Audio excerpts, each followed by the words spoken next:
The World Tomorrow. The Worldwide Church of God presents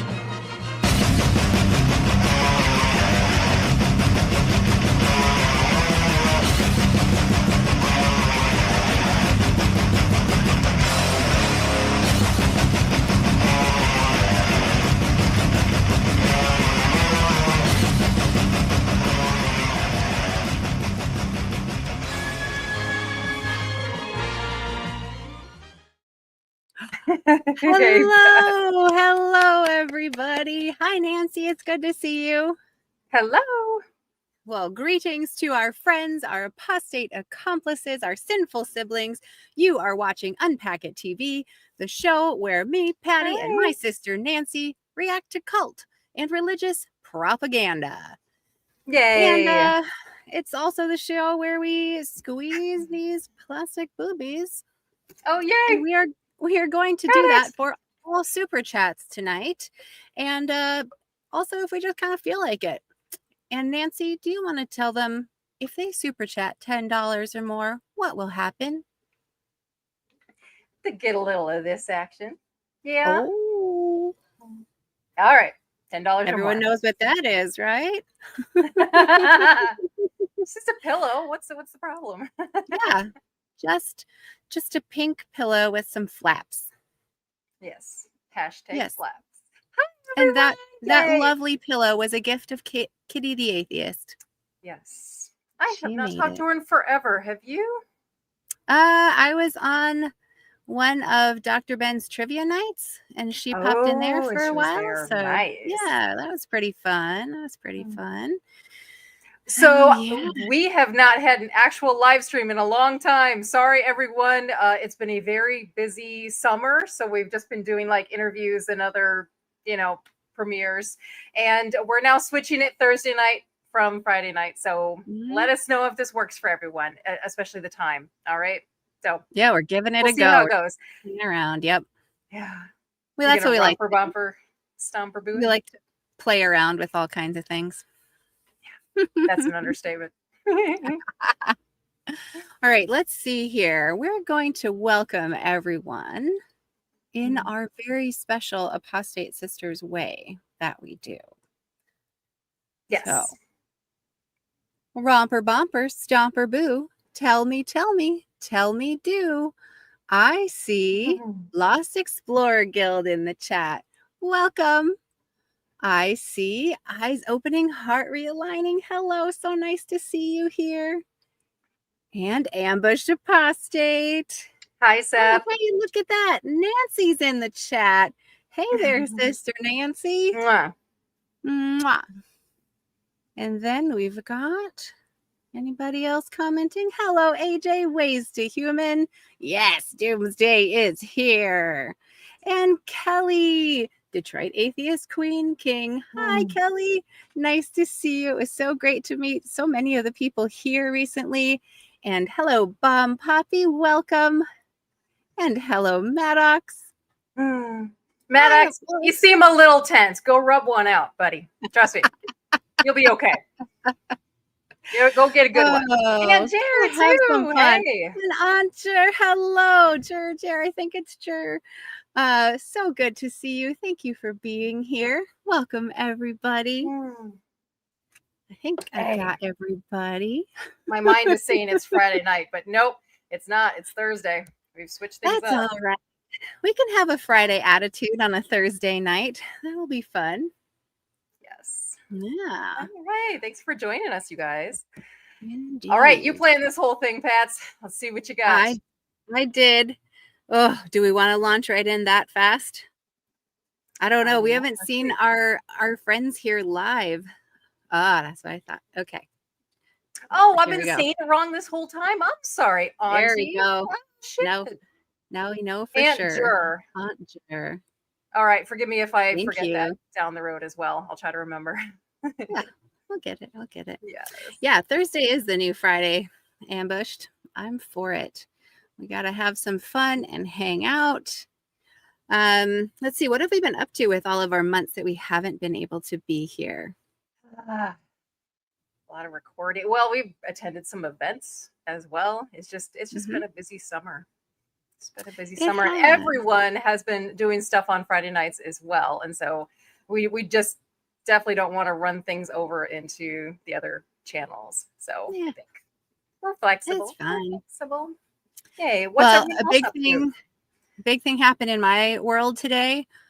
My eldest child got her driver's license. Yes. What? I know. Yeah. So fun. Blows my mind, but she did it. Does that make you nervous? I mean, yeah. You know, she's very, very good at driving, though. Very aware. And like, she's going to teach me reference points, you know? Parallel parking, I just couldn't. Yeah. No. I have nailed it a couple of times. You have to. You live in Portland. I don't think I get enough practice. That's the problem. So, yeah, it's every true. Every inch matters, Patty. Every inch matters, and just wasn't hitting the point. I guess the spot. The spot. We got tons of mice in the house. Hello. Indeed. Well, I'm just going to do it anyway. Romper, bomper, stomper, boo. Tell me, do. Hello there, tons of mice. Welcome to the chat. Oh, my goodness. And my unfinished journey. It is so nice to see you. Welcome. Yeah. Oh, the kiddos. Yeah. Exactly. You get good at parallel parking when you are used to it. Yeah, I haven't lived like in a city in a long time. So. When you're forced to do it, yes. Yes. Honestly, if I'm forced to go places in the city where I would have to parallel park or ramps and all the stuff that I can do it, but I would rather get on the bus at that point personally. So I always liked public transportation when I lived in the city, like Minneapolis, really easy to get around. We lived like right by the Mall of America, both you and I, right across the street from each other. So we just hopped over the train station and went right downtown. Oh, the good old days when we lived by each other instead of 2 time zones apart, sister. I know, those were fun. Those were the best days. We had Fiesta Fridays. We would do stuff. Yeah. Go on adventures with my little kiddos at the time who are now driving themselves. Now we see each other at atheist conferences, but that's okay too. It's a fun vacation. And Hellbound Hillbilly, hey, we met you at NanoCon as well. Indeed. Okay, this is just going to come out a lot tonight because I've missed everybody so much. Romper, bumper, stomper, boo. Tell me, do. Hi, Hellbound Hillbilly. It's so nice to see ya, and great to meet you a couple weeks ago. Oh,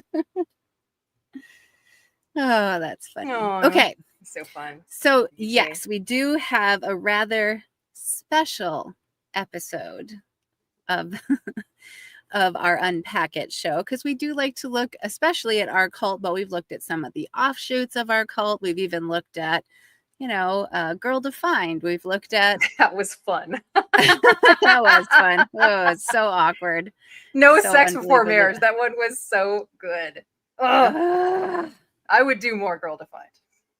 Yeah. I don't know, that they're almost not fun to make fun of because they're just they do it themselves. I don't. Yeah.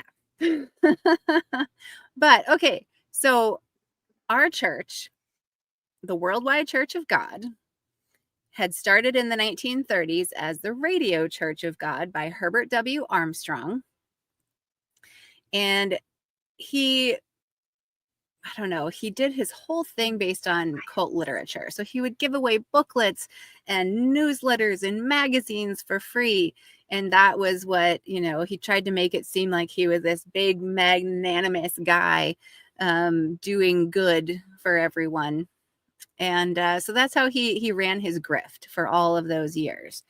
And then, as happens with cults of personality, things don't go well when the cult leader dies. So Armstrong died in 1986. And so what we're looking at is something that happened 8 years later. All right. Did I do the math right? Yes. In 1994, when the person who took over for him, I was going to say predecessor, but that's wrong. The person who took over for Armstrong was Joseph Tkach. And he had, for some years, ever since Armstrong died, kind of continued softening the rules of the church. I mean, this is one of those things where, like, the rules are just going to soften over time anyway, because churches really just reflect the societies in which they exist, and they have to go along with it, And so it had been changing, but then when Armstrong died, it was kind of like, all right, let's go. And you could see the changes happening, and it was very clear that change, like big changes were coming, right? And why Tkach did it this way remains to be figured out. I don't know that anyone really knows.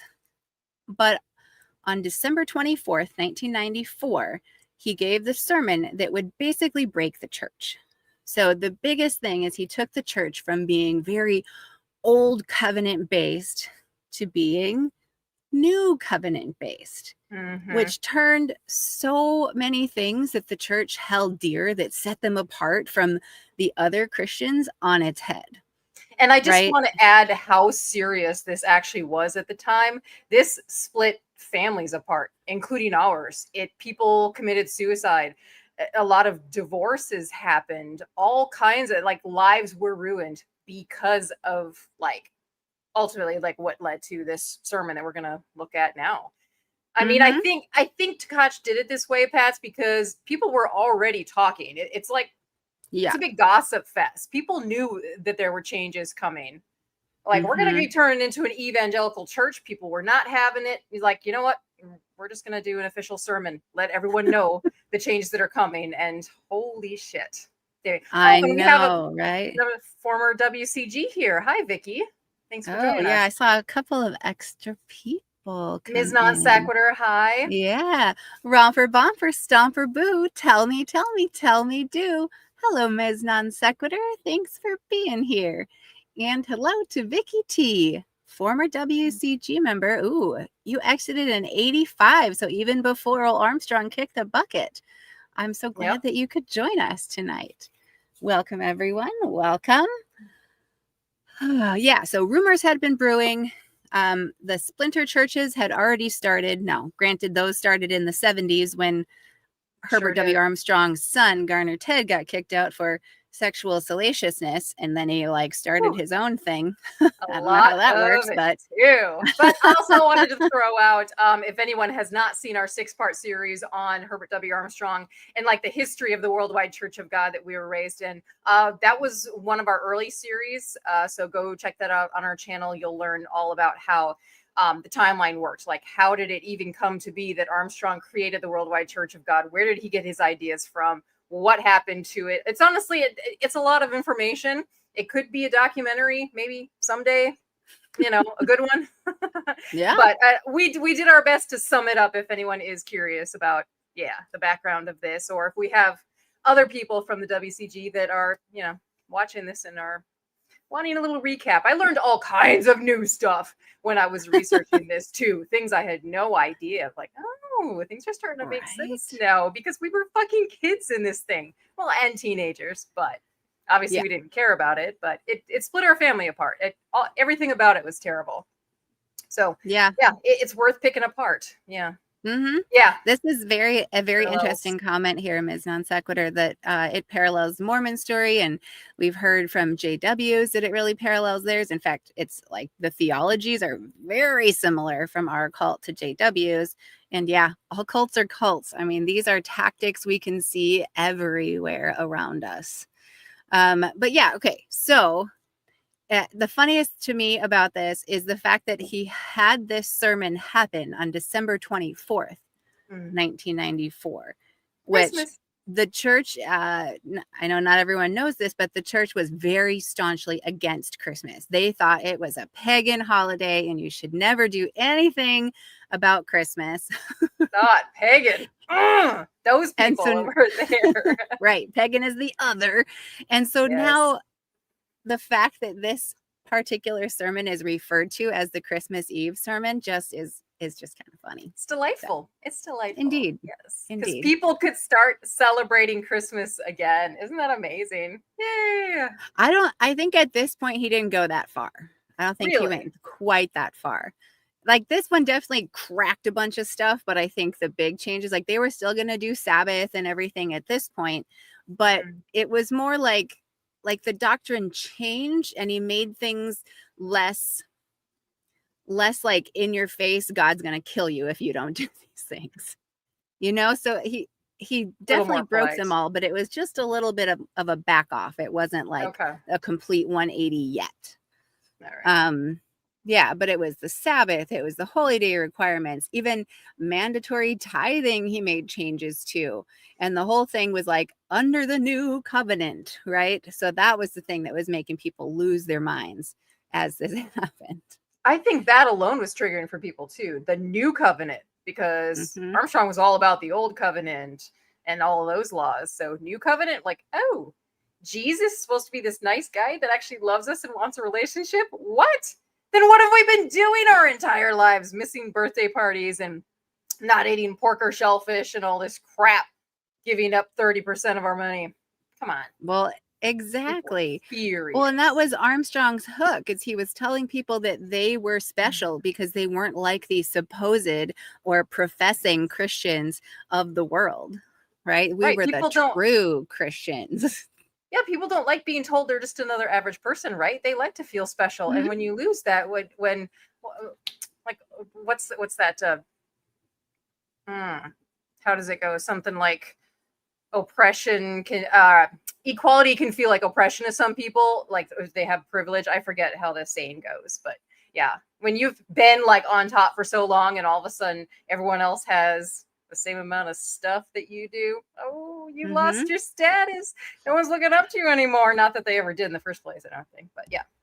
But you know, I think we have to recognize that our society made people so ripe for this. You know, like our society doesn't value humans as humans. It treats them, you know, like cogs. And, you know, like you have to trade your life away for $1. And so how can you see the beauty of who you are as a human? And so if you're longing for something like that, this kind of like does the worst version of that, you know, and tells you that you are elect, you are God's chosen, and you know that because you follow God's laws, and God's laws are what Herbert W. Armstrong tells you they are. Yes. It's just no good. It's just no good. All right, we got a couple of things to cover here. And a couple of things to bring out because that's a donation. I know. Okay, give me a second. Romper, bumper, stomper, boo. Tell me, do. I see infidel. Why do I have such trouble with your name? Infidel. Thank you so much for being here. It is lovely to have you in the chat. Name. And here we go. When you're used to favoritism, equality seems like oppression. Indeed. Yep, that's the one I was looking for. Fuck yeah. Absolutely. I mean, imagine if we honored all humans. Y'all, we would change the friggin' world. All right. And we have a super chat. Yay. Thank you so much, My Unfinished Journey, for $2.22. Thanks for sharing the story of pervert W. Armstrong. And that gets a booby squeeze. Yeah. The other Herbert the pervert. Yay! Where's Maddox? He needs this. He needs this. You'll feel better, I promise. You will feel better. It's okay. Boobs are not intimidating, I guarantee. All right. They're calming. They are calming. Boobies make everybody feel better because it reminds us of our safe place against the breast when we were young. Nurturing. Oh, yeah, it's nurturing. Yeah, didn't you have food, like it's warmth? You had a stripper friend that said that, right? She was like, "Oh, that's more or less why men come into strip clubs. It's like yeah." She was actually a mayoral candidate as Viva Las Vegas. She was a mayoral candidate and longtime famous stripper in Portland, and that was her take on boobies, and I love it so much, and I agree. I love it too. So funny. Okay, let me see here if there's anything else I wanted to say about this. Yeah, after this shockwave hit, we got to see all of the offshoots happen, which we're still doing some cult reactions to, like David C. Pack and Gerald Flurry of Philadelphia Church of God, who kind of like took things, to even worse places, if that's possible. Well, the ones with the loudest voices, of course. I mean, I guess there was some more tame ones, like the one that our parents are currently in, but yeah, like David C. Pack, Gerald Flurry. Ugh, it's just terrible. They made things worse, if you can imagine. Yeah. I'm bummed that all those churches still exist, but it is nice to see when there's some who are actually kind to people and not threatening them with loss of God's favoritism just because you didn't do something right according to the leader. But, by the way, we have David Ward in the house. We have done an interview on him. In fact, he was like our second interview ever of our channel. Go check him out. We've done a couple of episodes with him, and he's also former WCG. So thank you for joining us, David. Yeah. I don't know if you've seen this sermon, but yeah, we'll watch it together. We didn't see it live either. Here we go. But yeah. Oh, I think we did. What? Oh yeah, of course we did. We really did? We had to have. Okay. But romper bumper stomper boo, tell me do. I see David Ward in the chat. It is so good to see you here. I'm glad you made it too. Kelly, if you need one of these boobies, maybe I'll send you one along with those t-shirts. I still oh yeah. My local porn shop sells them. Sorry, go ahead. You're fine. The thing I found interesting about this is, it's like, here Tkach is bringing this message of like, oh, we're all one in Christ, kind of doing away with that, like the other of Christians and just bringing it all together. But when you listen to what he says, I feel like he's still got those like overtones of controlling things, He's not just telling you to do his rules. He's like telling you that you already know these rules if in fact you follow Jesus. Yes. So it's like, oh, I do already know that. So it's like making you think it's your idea or something. Ugh, I don't know. He had some wild manipulation tactics that were still breaking down. He was good at what he did, though. It is like a cult leader MO. They have this rule book. Like, if you check every box, you have to be a pervert too, by the way. You absolutely have to be like a pedophile in order to be a member of the Doomsday Cult Leader gang. It's just... yeah. Although I don't remember there being any scandals from Tkach or Tkach Jr. when Jr. took over. What? No, because by that point, no, I don't remember. Like definitively no sexual scandals that I know of, unlike Armstrong, unlike Garner Ted Armstrong. Right. Well, I don't think they really had any scandals. I really don't. The Tkachs? I mean, I heard Joseph Tkach, like, Sr. had some sort of anger issue. Like, he would beat walls and stuff. But, yeah. Yikes. Yeah, I've picked up random information along the way. But I don't know. Either that or they were just really good at covering their tracks. Well, right. Exactly. Yeah. 94. All right, should we... What the fuck were we both doing? Shit, 94. I was 14. You were 12. Oh, so we had just like moved to Wisconsin not long before that. Okay.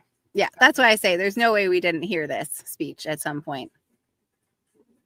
I don't know that we understood the gravity of it, because the No. things that he was saying were just like the cultural soup, you know, like anything I would have heard from kids at school about Christianity, or like, you know, on TV about Christianity, was the stuff he was saying.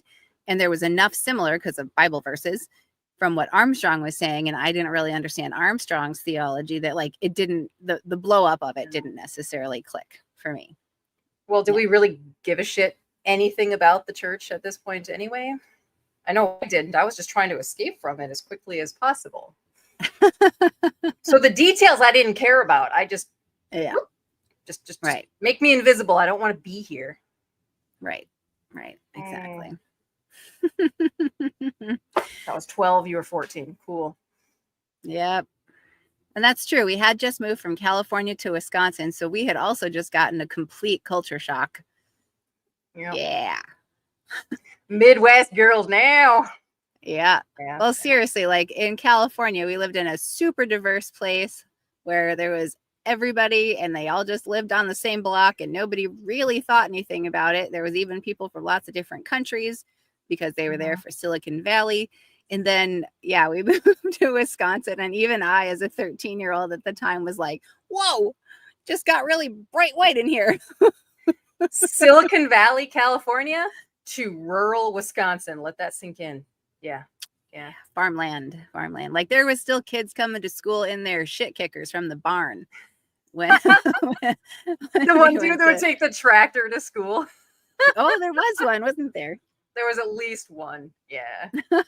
I'm just like, I'm supposed to be turned on by dudes in flannels and like cowboy hats and cowboy boots. Oh boy. Ooh, okay. Oh, no, make it a Carhartt, and I'm actually in on that. I liked Carhartts. Carhartt? You know, it's like a heavy duty work jacket kind of thing. Oh, I know what you're talking about. The tan ones, right? They're really, really thick. Yeah. Those were hot. Not gonna lie. Glad you enjoyed that, Pats. I think you were more into like the backwoods boys. You know, honestly, I was just into whatever life was put in front of me. Yeah.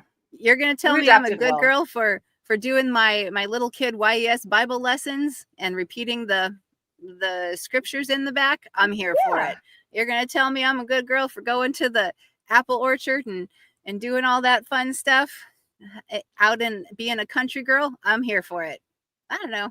It was all fun to me at the time. You were part of evangelical like youth group too. Like you were that person. So I'd say you did pretty good. Hey, whatever your hand finds to do it with all your might. And I took that. I do. I mean everything, not just that. What are you talking about, Pats? No, I mean everything. Like whatever life had in front of me, I like gripped it by I know you did. Cojones, and I had fun. I just always made sure I was having fun. I'm proud of you, Pats. You really did navigate life very well. You did. Mm-hmm. You did not have a good hand but have some fun. I know. You have to hide it. If something like this, you have to hide it. Yeah. Well, also I was taught to put on the smiley face, even though I knew doomsday was coming, right? Yes. That was the thing. I spent most of my life just thinking like, well, I'll have fun now because I know it's all going to be over. Maybe that's why you had all the fun, because I think both of us were told we would not graduate high school, right? It was just looming in the back of our minds. So why would you pursue anything like college or a future or anything like that? Why would our parents save money for college for their kids? Why would they put away retirement? That's not a smart idea. Why would you even do that? Give that to the church instead. Okay. Insurance? Right. No, give that to the church. Oh, yeah. There's some. Yep. Ugh. Even insurance. He really didn't care about what happened to the people. It's terrible. No. All right. Shall we watch this thing? Yeah. Okay. Let's do it. We watching it from the beginning? Oh, let's see. Let's make it that one there. Well, we're not going to watch the whole thing, but we are going to start at the beginning because it's almost 3 hours long. I was going to say, isn't it like 3 hours? No, we're not watching that. Although the little bits I've looked at so far, like it actually might be interesting to watch the whole thing if you don't care about 3 hours of your life. Yeah, I Because suppose we could leave that to if people actually want to watch the whole fucking thing. Go for it. Yeah, that's fine. That's fine. If Cool. you really want to. Yeah. Let's see. I see one new person. Just checking to make sure there's not another new person. Theoretically, you're Victoria. They're hopping in. Oh, Theo? Is Ms. Theo Non here? Sequitur. Yep, Theo's here. Oh, where are you? Let's see. We do have a kazoo tonight because there's some music in this video that I don't think is copyrighted, but I'm just gonna, enhance it just in case. So does that kazoo have cobwebs on it by now? Hasn't been used. No, in a I while, had right? it in a case. I kept it safe from dust and cobwebs. Romper bumper stomper boo. Tell me, do. I see theoretically in the chat. Hello, welcome. And I see you are Victoria in the chat. Glad you could be here. All right. Let's do this, huh? Let's do it. Everybody ready? Tkach is far less triggering than Armstrong. Let's do it. We'll see about that. Ooh. Remember, you were 4 years old when Armstrong died. So, most of your actual experiences is this guy. Yeah. Just you saying. Are correct. Okay, here we go. Tell me how volume is.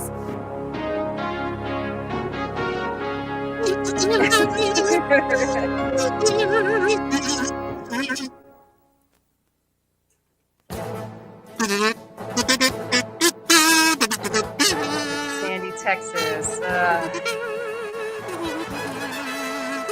Ladies and gentlemen, the Pastor General of the Worldwide Church of God, Joseph W. Tkach.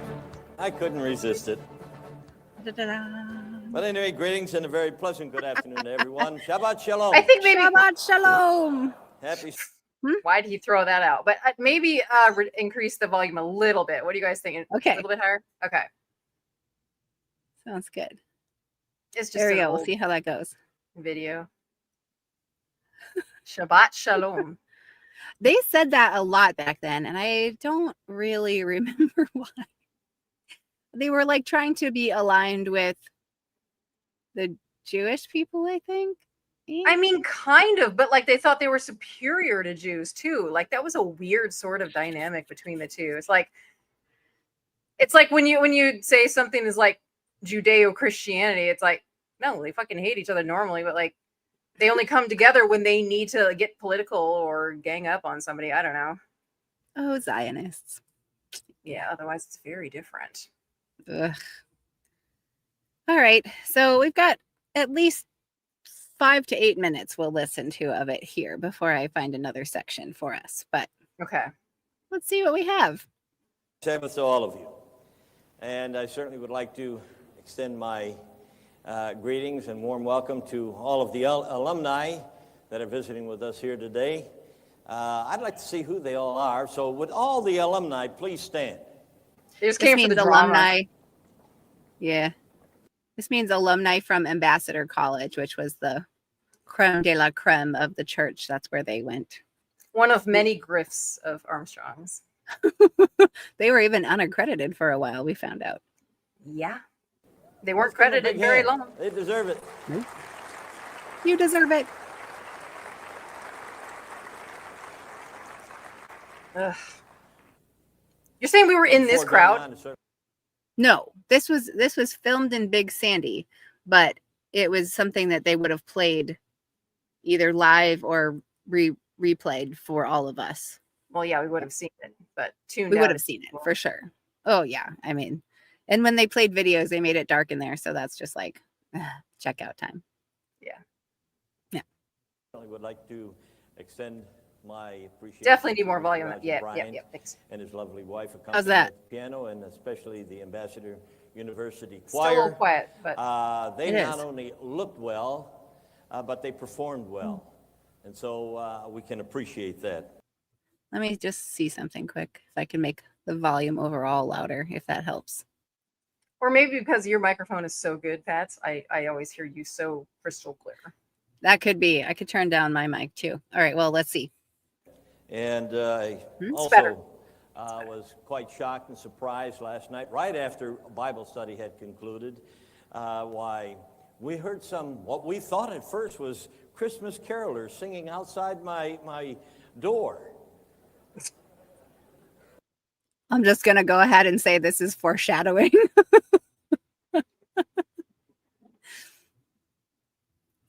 More kazoo. I'm hearing calls for more kazoo. And so Mike Rasmussen went to the door, and much to our surprise, there were 6 Ambassador University students who were serenading us by candlelight, and they were singing songs from the hymnal, and in conclusion, they sang. You can do the hymnal tune with the kazoo, Paz. That was a. Oh yeah, this is where I forget which song should I try. Holy mighty majesty. How does that one start? Do you know? Something, something, the eternal reign. He is mighty, he is great. And between the his name.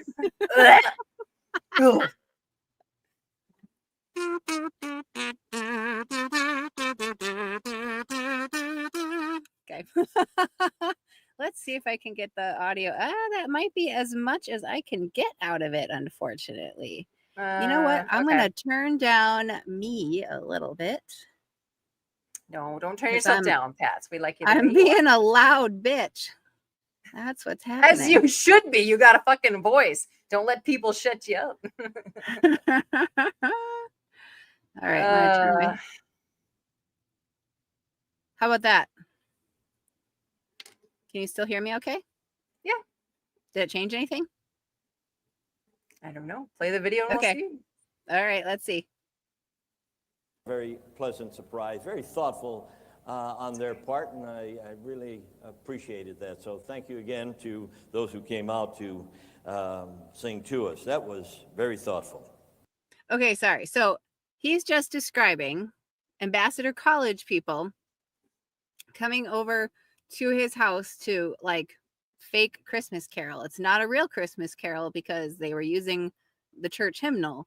But do you see how he described it in terms of they serenaded us by candlelight, which to me is kind of what do you all think Christmas caroling is? There's literally nothing evil about it. Get ready because it's fine. And we're probably going to do that in a few years. That's why easing them into it, huh? Yeah. Yep. He's applying the lube very thickly right now. I was just gonna make a lube joke, but thank you for beating me to it, Fast. Yep. Like one mind, sister. I know.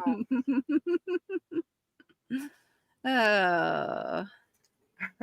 Let's see. Interesting. Theoretically, it's not Shabbat Shalom, it's Shomer Shabbos. Yeah. Oh, okay. Shomer Shabbos. The Big Lebowski. I haven't seen that. That's definitely canon if it's from the Big Lebowski. Oh, and Seth, I know that it wasn't us. I was just thinking if I was too loud, then maybe if I was quieter, then maybe it would be all right if it was more even with the video. But I don't know. Not that we all are going to hang on his every word, but hopefully we can at least hear it. So I'll try to pause if we're going to talk about something. Yeah. Are you ready? Yeah. Yes. Okay. Well, I'm sure many of you had heard quite a few rumors going around, flying left and right. No, and so hopefully I can put some of them to rest and explain the others that need not be put to rest. But I'm sure most he's of you have heard them. about the recent trip to Atlanta, Georgia, where it felt like I was between the rock and the hard place, because I had received, prior to going there, I had received a number of anonymous letters. Now, supposedly, drama starts from people who considered themselves good Christians, solid Christians. And I would like to have hoped that they were, but by their actions, something was seriously lacking, because they posed a threat to me. That hardly is the actions of someone who is deeply converted and who has internalized Jesus Christ in their character. Because People threatened him before this because they knew what was coming and they weren't having it. Oh, I love it. If people are disagreeing with him and coming for him, he's like, clearly they're not good Christians. yes. Oh, romper bomper stomper boo. Tell me, do. Hello, Tori Swansiger. It is so nice to see you here. Good to see you, Bomb Poppy. Yeah, Tori. Yes. Pre-Tkach. David Ward says, it's too bad I left WCG pre-Tkach. I missed out on this scintillating vibe. Right? Yeah. You missed He all the does- drama, huh? He pounds the desk a lot less, I think. Forceful though. That's what they were known for. Infidelity, Yeah. as logic and reason pose a threat to him, right? This is his speech of "Don't fucking kill me, but you're all not going to be happy because you have more freedom now. I'm sorry, that's not what y'all want." Well, In fact, let's well, see.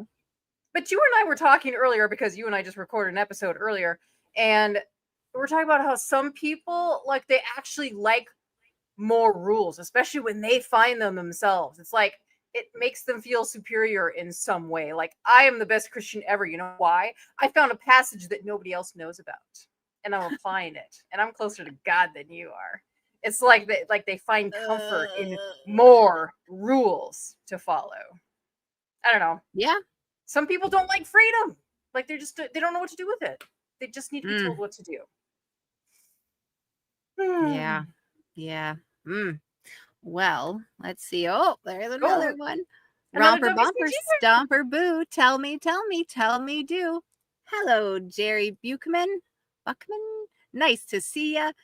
And he says, or they say, if this didn't happen, I might have never left WCG. Tkach set some of us free with this speech. That is such a valid point. I mean, kind of us too indirectly, even though we were young enough that we were still stuck in it as our parents like lost their mind and tried to figure out what they were going to do for the next 3 years, until our dad found Brother Stare, the worst cult leader ever, and blew everything apart from there. But yeah, that's true. Yeah. He definitely did. Like, yeah.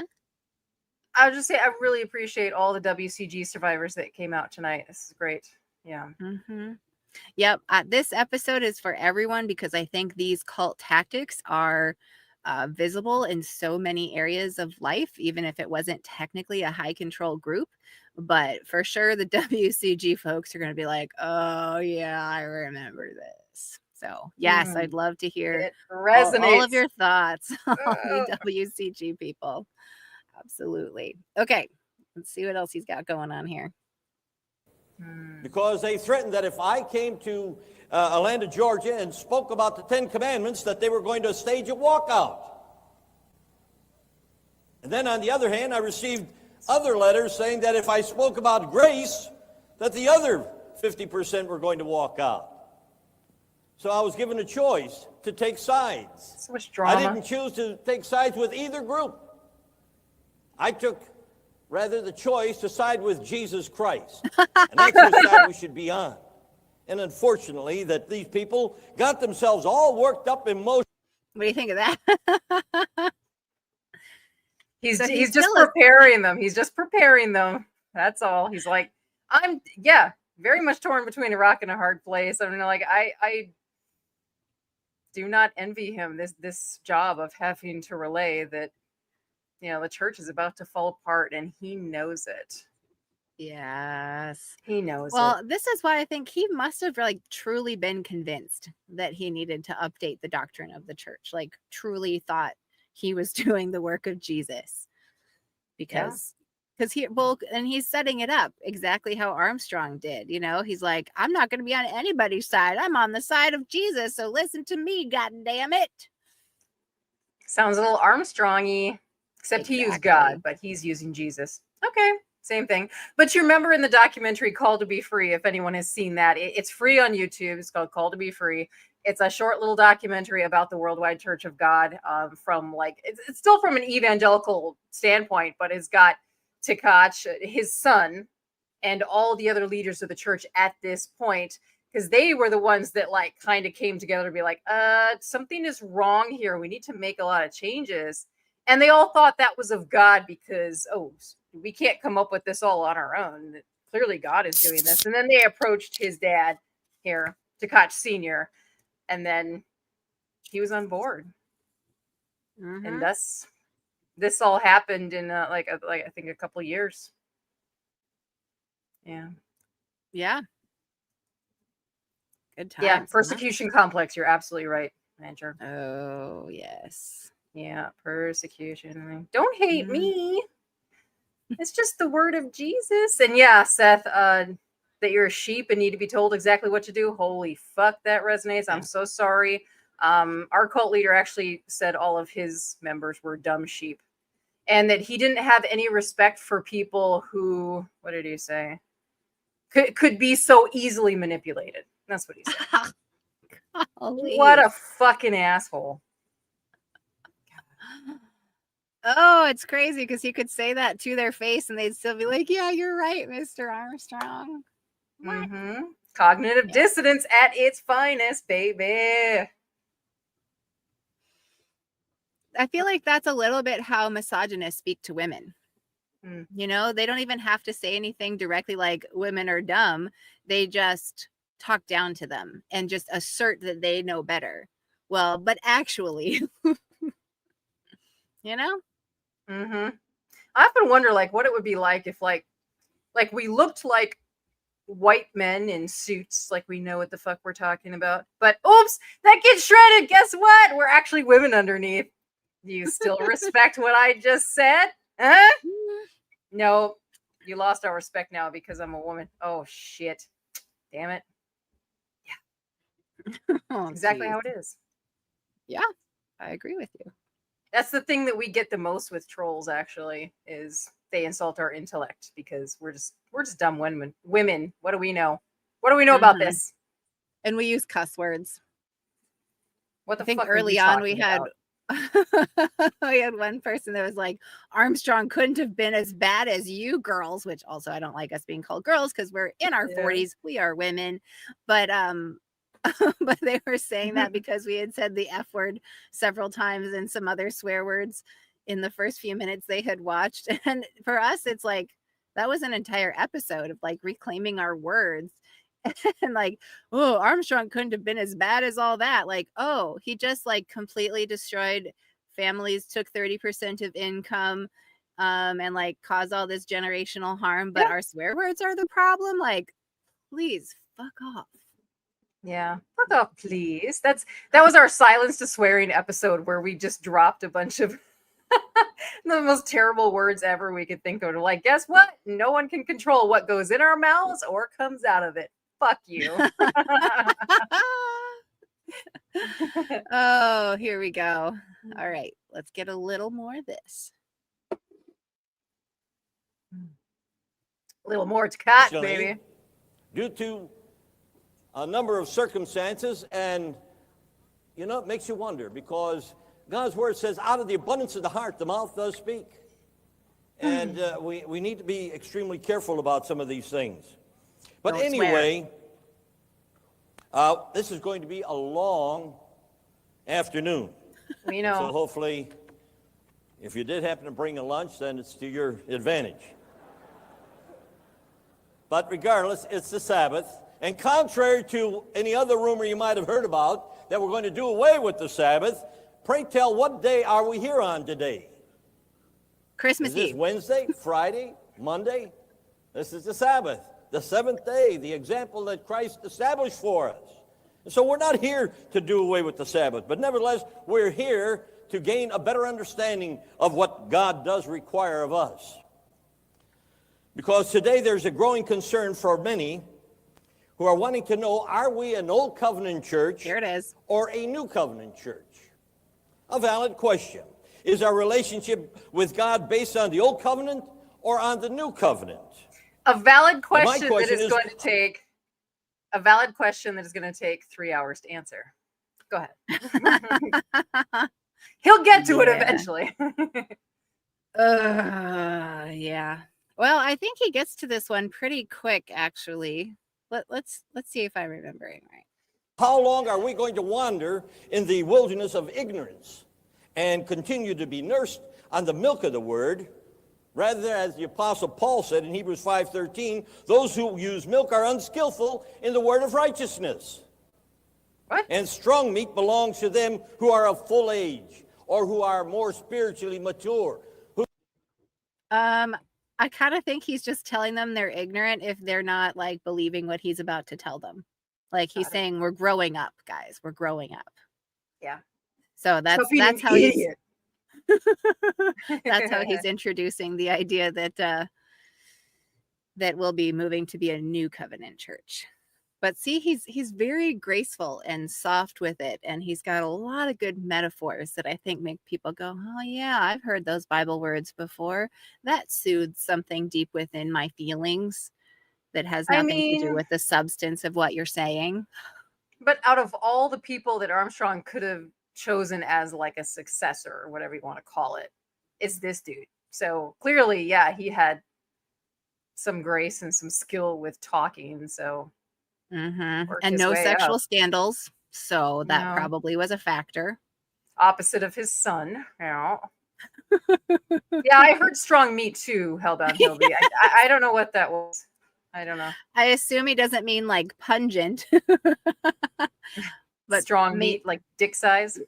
Maybe. Lots of little tube steak, lots of protein for building something versus Patty. nursing at the teat. All I see is pork swords. It's my favorite. That was a great clip. That was so good in Lacey Bond's interview. Pork swords. Oh yes, if y'all have not seen it, I don't think YouTube likes it very much because we did an episode about kinkiness, like curly hair, kinkiness. Yeah, I like that. With someone who is a post-purity culture coach named Lacey Bond, and that was our most recent video. So definitely put that on your watch later list if you're looking for some fun. She describes some things really well. It's very clear. It's not graphic or dirty at all. And it talks a lot about how people heal themselves from all of the traumas that were done to their sexual selves because of purity culture. Yeah. Using, she's brilliant. She's brilliant. Yeah. She was great. Yeah. She's great. Absolutely. I loved it when she said she's just a sex nerd. So like, we get into nerdy stuff like playing cards, collecting coins now. She's a sex nerd. So she likes all things sex, learn about. It's great. Mm-hmm. Yeah. And these are all things that humans should talk about in ways that are open and honest and not taking advantage of each other. Right. Yeah. Yes. And consent at its finest. Oh, thank you, Aunt Jer. Appreciate that you put that in there. Oh. Yes, exactly. Thank you, love. That's the one. Mm-hmm. And I like that grown-up play. In fact, we heard that term when we were interviewing Daryl Ray too. Grown-up play. That was me playing with the algorithm a little bit. Oh, okay. But no, he said it was grown-up play though. It's like, yeah. Right. Games It's as adults. completely a valid term, and also it's not necessarily one that'll trip the wee quite as much. Well, don't wear nipple clamps as a necklace anymore, Pat, and then maybe YouTube wouldn't chastise us. Oh, well, you were wearing handcuff necklace that day, so we were both I guilty. don't think they cared about that. It was the nipple clamps. It knew, Patty. It knew. How could it know? It was like not in the right place, and they were like clipped this way together. I don't know. Very annoying. Very, very annoying. Just think, you guys, like the algorithms, we could use algorithms. We, the people, could use algorithms to make so many things better for humans, and instead it's being used by people who have power over us to profit. I think that is not okay. And I would very much like to to get involved in some effort to bring those algorithms to the people. Things I shouldn't say on the algorithm because they'll be like, "Oh, you gotta hide that voice." What the? Mm-hmm. See, Oh, you well. monetized this episode. We're actually being pretty tame tonight, so I think we'll be okay. I don't know. We've said Yeah. a lot of things. It's fine. Whatever. I'm just testing it. Be your normal self. I'm just testing to Yes. see what'll I happen. am. Okay. A little bit more here, maybe about the new covenant. Inch it in a little further, Pets. All right. And deal with the issues at hand. There is an ignorance which comes from a neglect of knowledge. And ignorance can often be used as an excuse or a defense. Ignorance is But Christianity as a whole. deliberate neglect of knowledge can never be used as an excuse. Because, my friends, that is sheer stupidity. And I don't think God called any stupid people. Anyway, this is a very basic subject that I plan to cover here today, yet one we have rarely discussed because we assumed that we fully understood everything there was about the subject of the Old Covenant versus the New Covenant. Oh, here we go. Mr. Armstrong addressed it in 1978 in his article titled The Plain Truth About the Covenants. Much of what he wrote in that article is right. Mr. Armstrong wrote, for example, that the Old Covenant is ended. In French, fini, I guess. It's over. It's done with. It's history. But nevertheless, as the Apostle Paul said in Romans 15:4. Okay, blah, blah, blah. I'm not going to be into this. I'm going to have to move it ahead a little bit. Go ahead.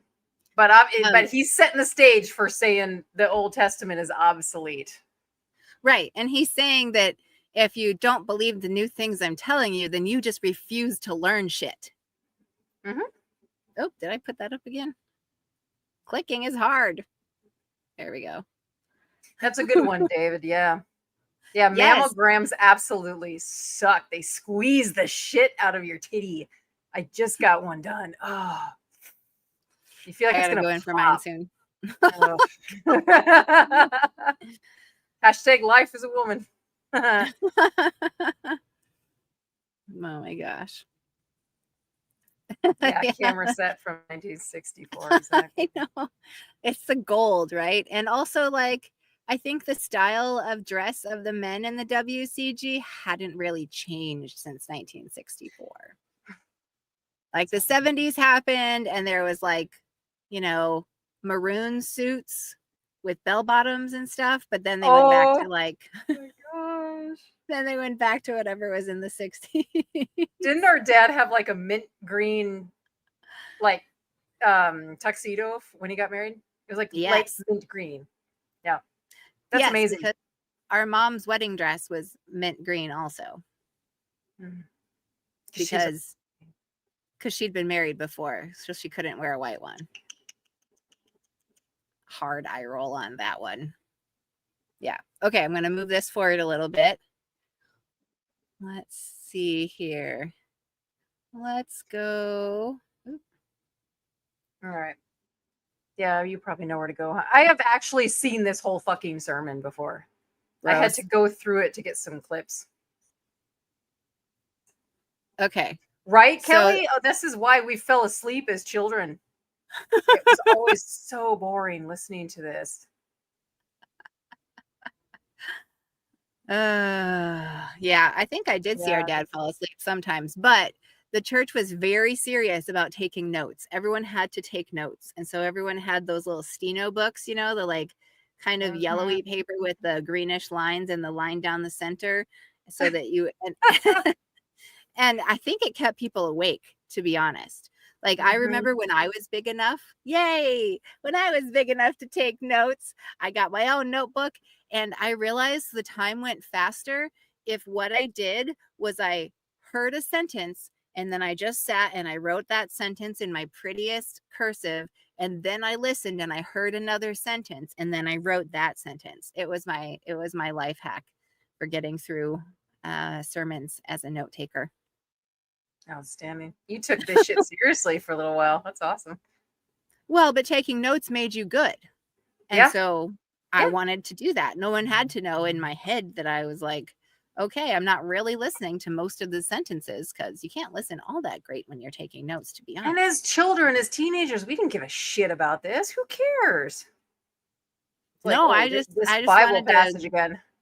grow up and get out. Yeah, this hellhole that we were in. Yeah. Or have one of the, cute boys in the church like me. That always was a thing that I wanted and was conditioned to only want. I mean, good on you. I never found any like Christian dude actually fuckable, but that's just me. Like, well, ew, I never there was thought of it that way. I don't know. Yeah. Or maybe I just wasn't old enough at the time. But I just see what they're wearing and what they look like. When I was 5, our parents and another set of parents like thought it was so cute that their son Mike like had a crush on me or something. I don't even know how this all happened, but he would like bring his mom's old jewelry to give to me at church when we were 5, and we would walk around holding hands and everyone was like, oh, yay. Yeah. Patty, every dude in church wanted you. All of them had a crush on you. They didn't act like it. They didn't act like it. Because they were trying not to give into temptation, Pats. They were trying to like, nope, that boner is not coming. Nope, stop. Margaret Thatcher naked on a cold day. Margaret Thatcher naked on a cold day. Sorry, I just watched Austin Powers. Yeah, David, we knew what you were up to. David, you got so much ass in WCG. Look at you, you stud. Mm-hmm. He told us that the girls at school weren't all that interested, but man, those girls at church were freaky. That's what I know, and is a pattern. The more oppressed, the more extracurricular activities and freakiness happens. Touche. Yeah. Yes. Yeah. I mean, I hear you, Ms. Non Sequitur. Church camp was definitely the right place to pick up people. Even when I was an evangelical, right at the end of high school. Yeah, that's where you find them. Yeah, pray the boner away. And I just have to say it again, Ms. Non Sequitur. You are just an absolutely lovely person. Just adored meeting you, and I hope we get to meet you again at some point. Just lovely. Yeah. Yay. Oh, wait, where'd you meet Ms. Non Sequitur? Oh, yeah. At NanoCon, Pat. Yeah. Got pictures with her. Aww. And meeting Hellbound Hillbilly was fun too. Like it's fun when you show up at a conference and you're like, oh, I don't actually know who you are. Oh, okay, I recognize the name. Like, oh yeah, no, it was misinterpretations. Nancy, it was misinterpretations. I'm sorry. Holy shit.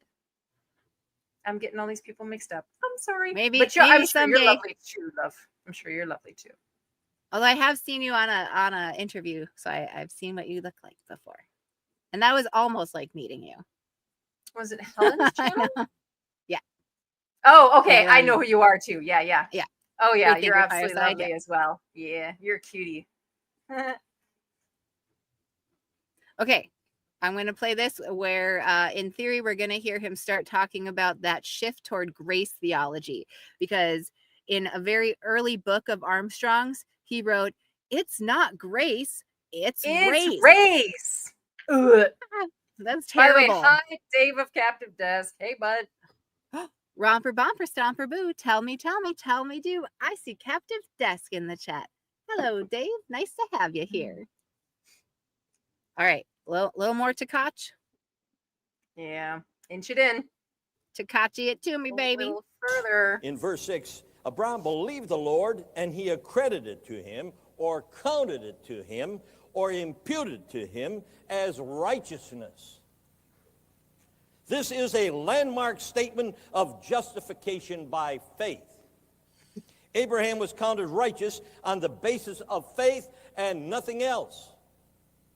The Apostle Paul develops that thought further in Romans 4 and Galatians 3. which we'll turn to later. Right now, let's examine. I'm sorry. I hear him say Galatians 3 and just everything in me goes. You got your predator. That's so good. Yes. Oh, I bet there's more jokes off of that. Let's do it. Oh, we made the Oh my Gerald God. McFlurry joke and David C. Pac-Man. Fuck these guys. We can make fun of them all we want now. What are they going to do? Yeah. Well, hopefully not much. As a reminder, you can like, subscribe, and comment to help move us forward in the algorithm that I am apparently pissing off lately. But also, we have super chats and memberships available. You get special emojis if you are a member, even at the 99-cent level, the apostate accomplices. And if you send any super whatsoever, Nancy and I will squeeze our plastic boobies, those blue-footed birds, for you all.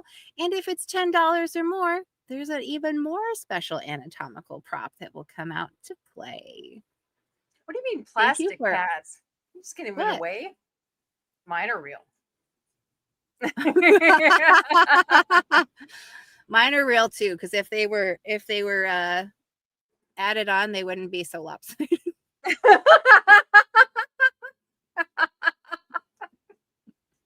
It's like a testicle, huh? One always gotta hang a little lower, right? Yeah. And the left is much bigger than the right. That's just real. And I just want everyone to feel super confident about their bodies and not feel like there's things wrong with them. So that's why I talk about it. Because, like, who gives a crap? Booby power, right? We can Yeah. look for our imperfections, right?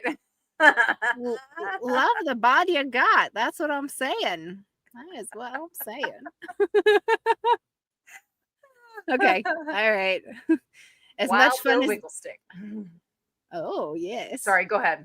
Go ahead. Yeah. In Bon Genesis Papi is always 15, in and see the Chris's covenant show. that God so, made yeah. with Abraham, or Abram at the time. In verse 7 of Genesis 15, God repeated his promise to give Abraham the land of Canaan. And in verse 8, Abraham asked for some evidence. Verse 9, God asked for some animals. And in verse 10, Abraham cut the animals in half and arranged them in a certain order. What? In verse 12, I God have caused no Abraham idea. to fall into a deep sleep. Now let's What was start that? reading I in missed verse something. 13. Then the Lord said to him, he says, know for certain that your descendants will be strangers in a country. I mean, all of this is him trying to talk about Abraham to prove that God likes you just if you are faithful, if you believe, and not for keeping laws, which You know what? This like, is what is pisses me off, completely- though. Like, all these Christians like come at us like, you need to believe. Like, how do you force yourself to believe in something that you don't believe? It's kind of like saying you should love this person even when you don't. How do you force yourself to love someone that you don't love? Like, never mind believing them or not, you're supposed to love this person too. Well, if, How does that if work? someone's abused and told that you have to rely on me, you develop Stockholm syndrome, which isn't really love, but it looks like you love them then. Okay. So, well, I mean, it's all fake. So you can force it, but yeah. it's not actually, not healthy. It isn't healthy. Mhm. I just want to say, Andrew, that's amazing. You know someone with breasts that are two completely different bra sizes. That's impressive. That's great. I would love to see that. I'd love to see that. Not of their own. And they will be enslaved and mistreated for 400 years. Verse 14, but I will punish the nation they serve as slaves. You see, vengeance is the Lord's. It's not ours. And afterward, they will come out with great possessions. All things work for the good, in spite of the suffering and the hardships and the difficulties and everything else that are encountered along the way. You, however, referring to Abraham, will go to your fathers in peace and be buried at a good old age. Boy, that's a good promise. In Genesis 25:7, we see he died at a ripe old age of 175 years. We were just Well, talking men make about men like I know.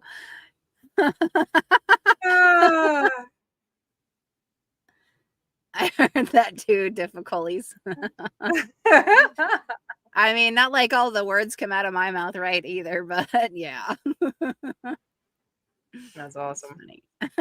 Oh, he talks like Armstrong too. You hear that? He does. He has like the Actually Armstrong raises his- cadence thing going yeah. on. Raises his voice and like, and in God we do this thing. Boom! And then it like trails off a little bit accentuate. at the end. Yeah. Exactly. Yeah. I think earlier I missed pointing it out, but I saw him do like a David C. Pack like wax on, wax off thing. Yeah. Hey, the mighty Philbert. Hello. Romper bumper stomper boo. Tell me do. Hello, the mighty Philbert. Welcome to the chat. Okay, I'm bored of his shifting toward grace theology and word salad about Abraham. Are you done with it? Sure. All right. Was I'm it another gonna place you move- were going to, or are we just done with Tkach? I'll keep going here. Like I've got some where he starts talking about the Old Testament mandates that they're gonna get rid of, which is like the stuff that really drove people crazy at the time. Okay. So let's see. Go ahead to somewhere there-ish and see what we get, huh? Now Yeah, imagine you're a child sitting in the audience listening to this shit, huh? And you have to pay Yeah. attention. You can't fidget. You can't pay attention to anything else. You just have to listen and take notes and all that fun stuff. Mm-hmm. Didn't we have a fun childhood? That is okay. Yeah. I think what I saw him do was actually like one of these, like gesticulating, not that. Oh, too funny. All right, let's hear about the abolition of those Old Testament mandates. Are we striving to become more and more like Christ? You know, the old saying, as I've emphasized, you know, it's about time we stop saying we're followers of Christ. We are Christ-like individuals because he resides in us through his Spirit, and as a result, we are a reflection of him. We are an extension of Jesus Christ as he resides in us through the Holy Spirit. So we're supposed to yell at trees for not bearing fruit when it's not in season? Can I turn over the tables of the money changers? That would actually make me very, very happy. Yeah. We're not Christ-like. We've all had sex. Sorry. That's a very good point. In theory. Yeah. Like Jesus taught us about, you know, how to avoid lust when apparently he never experienced lust in his life. I'm sorry. I want to learn from someone who's an expert on something, not someone who's never done the thing. But he's an expert on being godly. And sex is a very human thing. See? But I thought sex was a gift from God for married couples. Wasn't it? It's almost That's like what Armstrong always talked about. Sex is a gift. Right. But only in a certain framework. And apparently only 2 positions. But they never really said what the second one was so that everyone would be like, am I doing it bad? But we guessed what the second one was. Obviously, missionary is the first. The second one, I think, is like a cross of some way. I don't know. I thought we analyzed this at one point. Somebody kept saying the second one was doggy, and I was like, no, it definitely is definitely not doggy. Because Armstrong was all about like being romantic and my pussy's got to come out. Excuse me. Thank you, Dan. It goes to Dan. Hang on one second. Romper bumper stomper boo. Tell me do. Hello, Dan D. Thanks for being in the chat. And hello, Skeptic Goddess. I'm so glad you're here. And then Dan D just sent in a super chat to help out the channel. Boobies and other anatomical parts are just a bonus. Well, we have got a good bonus for you. Here, let me take this down. So there you are. There is your board. Plushie is out to say hello. Nancy, you want to give her a little poke? Yeah. There she is. Again, thanks to Kitty the Atheist for making us such a lovely plushy pussy. It's amazing. It is. And look at that G-spot. Ooh. Oh, I would not call that the G-spot. This is the mini penis, excuse me. Yes. Yes. Yes, indeed. It's the what did we? It's exactly what it is. Yeah. You've And got it Skeptic right. Goddess is here. Yeah. Hello, hello. So nice to see you. Well, shall we bring out the T-taws? Oh yes, I'm gonna do those two. Oh. Mm. Da, da, da. Be nice to have a close up. Thank you for the super chat.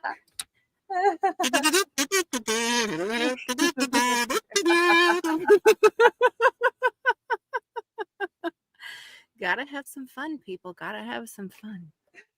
A large pimple or a small chode. Seth, I'm proud to say that my husband learned many new words after marrying me. Chode was one of them. I taught him. Patty, I taught you what a chode was too. Did you? Yes, I did. Well, that's okay. That's only fair since I taught you that babies don't come out the butthole. Correct. You taught me that. I was a kid, by the way. Don't judge me. I didn't know. All right. Well, and now I'm 45 and my teenagers teach me all kinds of new words still. So yeah. They are the hip ones now, huh? Yeah. They really are. They really are. And I'm the old fogey. That's okay with me. Tkach is watching Dandy. Okay, is it which direction do I have to look to look at him? Because to me this looks like I'm looking at him, but I think that's wrong. So here.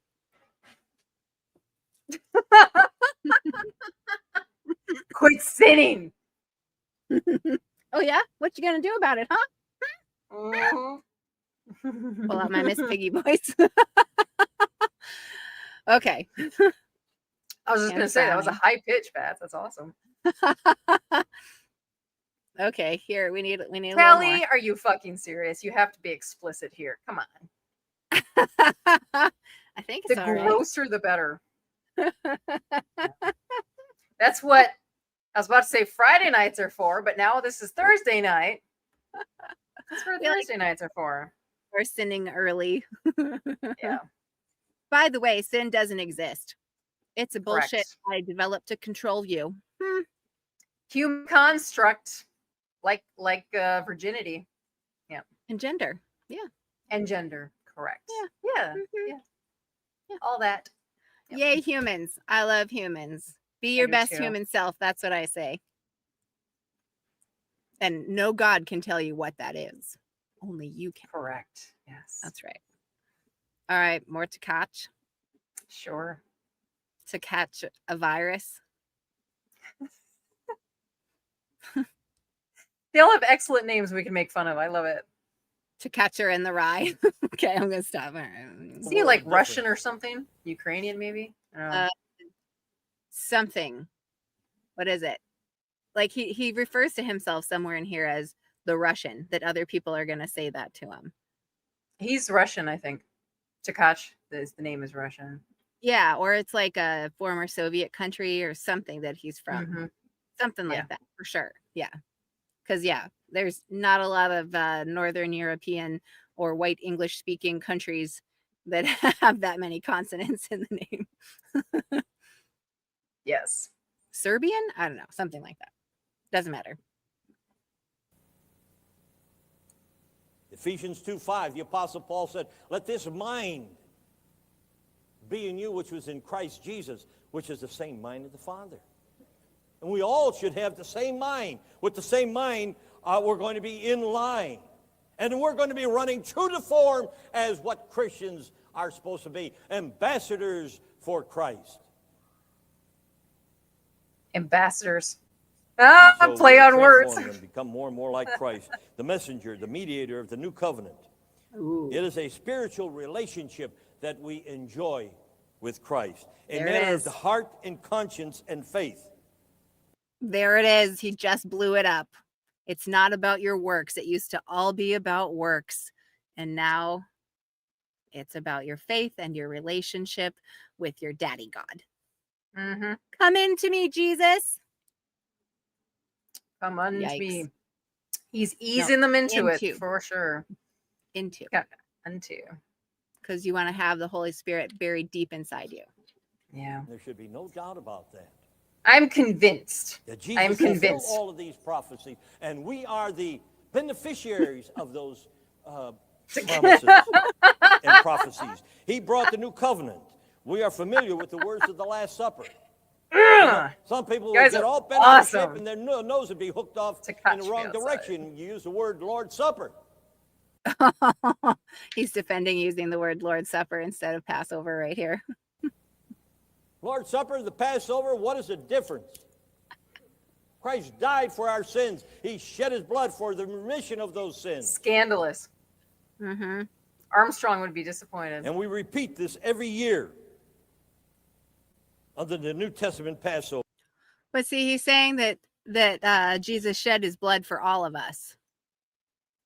Because he, God, hated all of the, like world and the people that he made exactly that way. Oh, yeah? And so, so he had to kill himself to appease himself for doing the thing that he hated that he did that he could have seen he didn't have to do. Well, I mean, that's not that impressive. We shed our blood every fucking month, so beat that. Yeah. Great freaking point. Yeah. Fuck you. We do it all the time. Okay, well, this tells me that is so interesting, Nancy. I never thought about that because in the ancient goddess religions, the blood that a woman spilled every month was absolutely sacred. It was represented as a snake in their art, and it was Hinduism. Evidence of that one too. Yeah. Okay. So yeah, I mean that was it was revering the woman and her bleeding because she could bleed that long and doesn't die, unlike anything else that bleeds that long.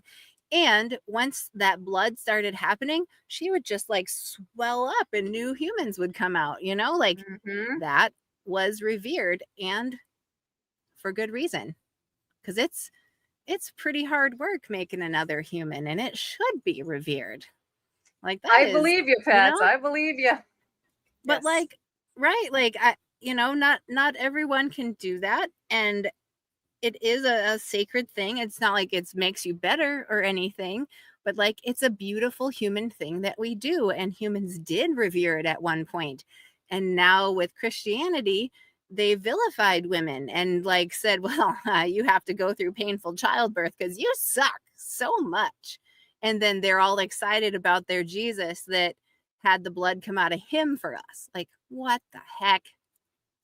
Thank you. That still cracks me up that the woman was so, it was all her fault, eating the fruit, and she gave it to Adam. But she had a mind of her own. She's I want knowledge. Adam was the one that just went along with, oh, sure, okay. There's a naked woman, tits are in my face. Of course I'm going to say yes to the fruit. Come on. But the serpent had deceived her, and she believed him. Except what else did she know? The truth. Silly. Because snakes talk and all, I know.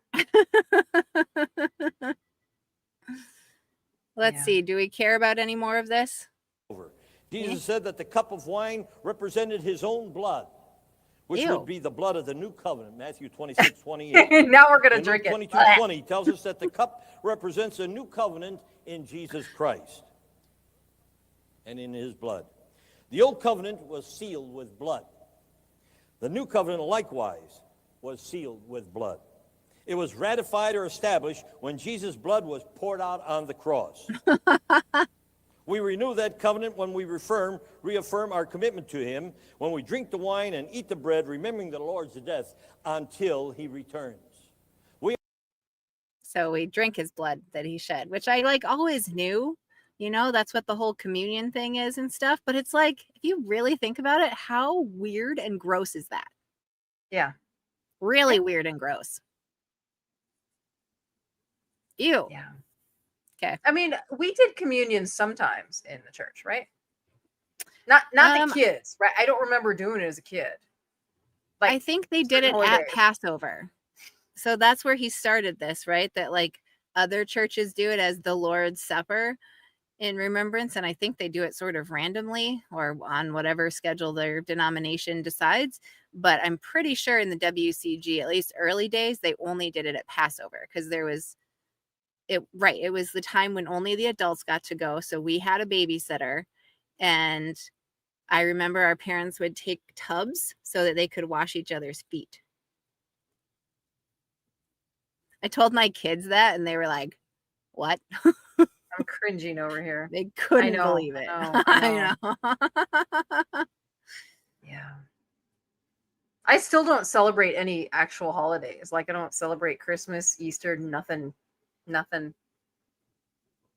Every day is a party. I don't need a reason to party. Yeah. Oh, yes, right. Skeptic goddess. Yes. Okay. The baptized adults, right?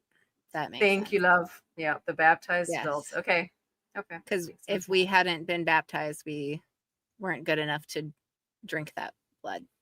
And when do people get baptized in the WCG?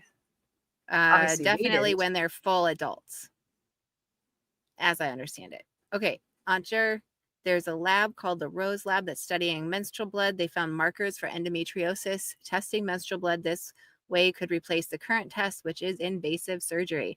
Dang, that's important stuff. Very nice. Menstrual blood is so powerful and wonderful. We got to stop vilifying these things and understand how great our bodies actually are. Yeah, it means I'm not pregnant. It's amazing. I love it. Indeed. Yay, me. Yeah. This is funny. Dan. The snake made her eat the fruit. The cow jumped over the moon and the dish ran away with the spoon. Absolutely. Oh gosh. Along the same lines. Absolutely. Oh, Audra, I'm sorry to hear you had that surgery. Ooh. Well, that's painful. here's hoping we will find our way toward doing things better as we learn more, and maybe we can normalize, like looking at how women's bodies work and not just a tiny little subset of white men and being like, yep, that's how normal bodies work. Yes. So much more to learn from the rest of us. All right. I'm kind of bored of this, so I'm going to move it ahead a little bit. Okay. I mean, you kind of know where some stuff is, but yeah. Can you imagine? I just figured and we did, but I just figured for each section that I found, as long as it was interesting, we could keep going, but then otherwise, just move it along. Okay. Let's see here. Yes. By Jesus Christ himself, none greater. He's our high priest who is constantly interceding for us. That's why. No matter how many times we stumble and fall every day, he picks us up and forgives us as we show a repentant attitude in the Spirit. And we do not believe in once saved, always saved. And I believe I am saved as long as I continue to strive to walk with God. It isn't until you come to a place where you make a deliberate decision of the mind that you're going to turn your back on God and you're going to reject him from that point on. That's the unpardonable sin. That's the unpardonable sin. Well, I reject you, God. I am not going to think what you want me to think. I am not going to do what you want me to do because actually you don't exist at all. I thought the ultimate sin was rejecting the Holy Spirit.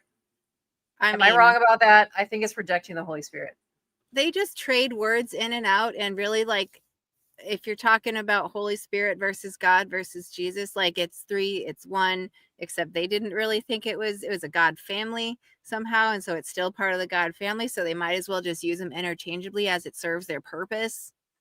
You know, it's the word salad to make you get your feels, to get up in your feelings. I have a theory the Holy Spirit is actually just an orgasm. That's my guess. Oh.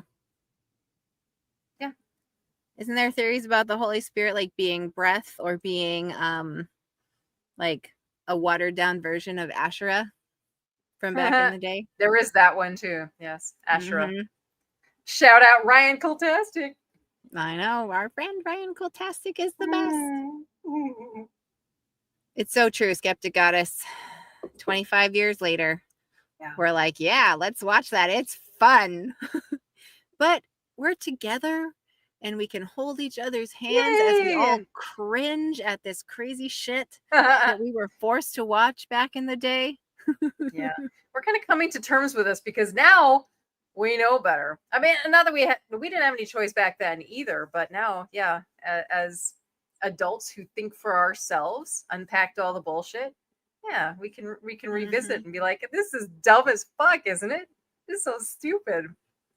Well, I think that's a valuable piece of it too, is we get to see the control tactics a lot more clearly now. Like you can see how they're telling you, oh, you're dumb if you don't believe this. You're going to be left out in the cold if you don't believe this. You know, and we can just see how they did it to us, how they made us acquiesce. Ugh. This makes me ill. There are some Pentecostal churches where people get baptized every Sunday because they think they might have lost their salvation during the week. Ugh. That makes me think of the men's groups that I've heard of where basically they all get together at their men's group and talk about that, yes, I stumbled again, which means they watched, Korn. they rubbed one out yet again. Shit. Chick who delivered my mail today. She was wearing a sports bra. Fuck. All right, gotta repent again. Oh my God. These poor dudes. Here we go.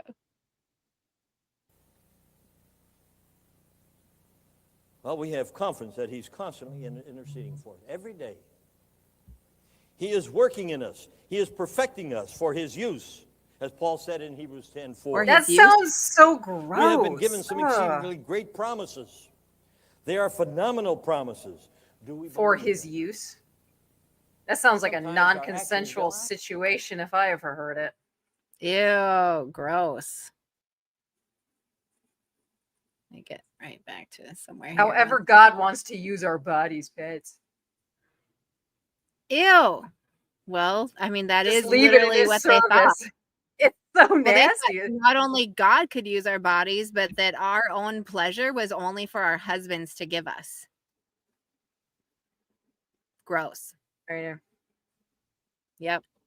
Only the husband could make his wife have pleasure. She had to wait for him to do it.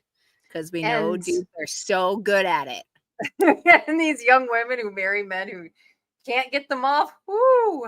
I'm sorry. Yeah, that's just not right. Yeah, dehumanizing. Yeah.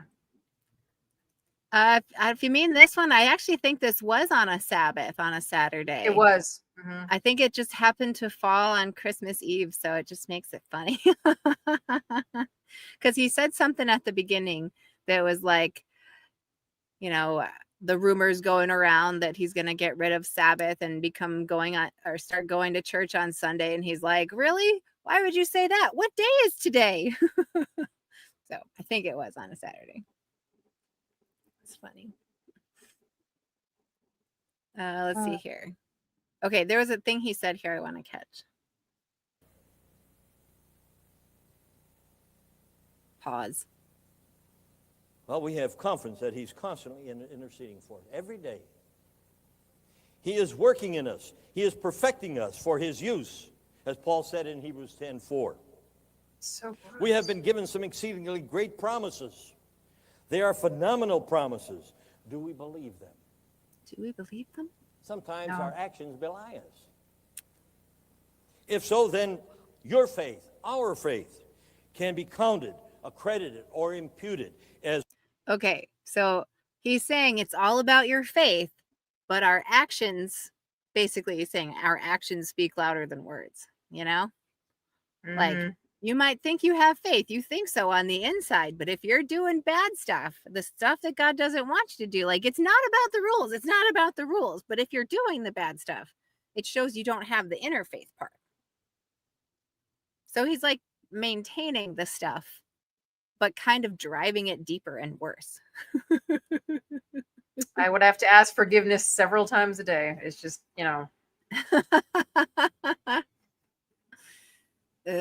Gross. not All happening. right. Okay, I'm going to move it forward a little bit again.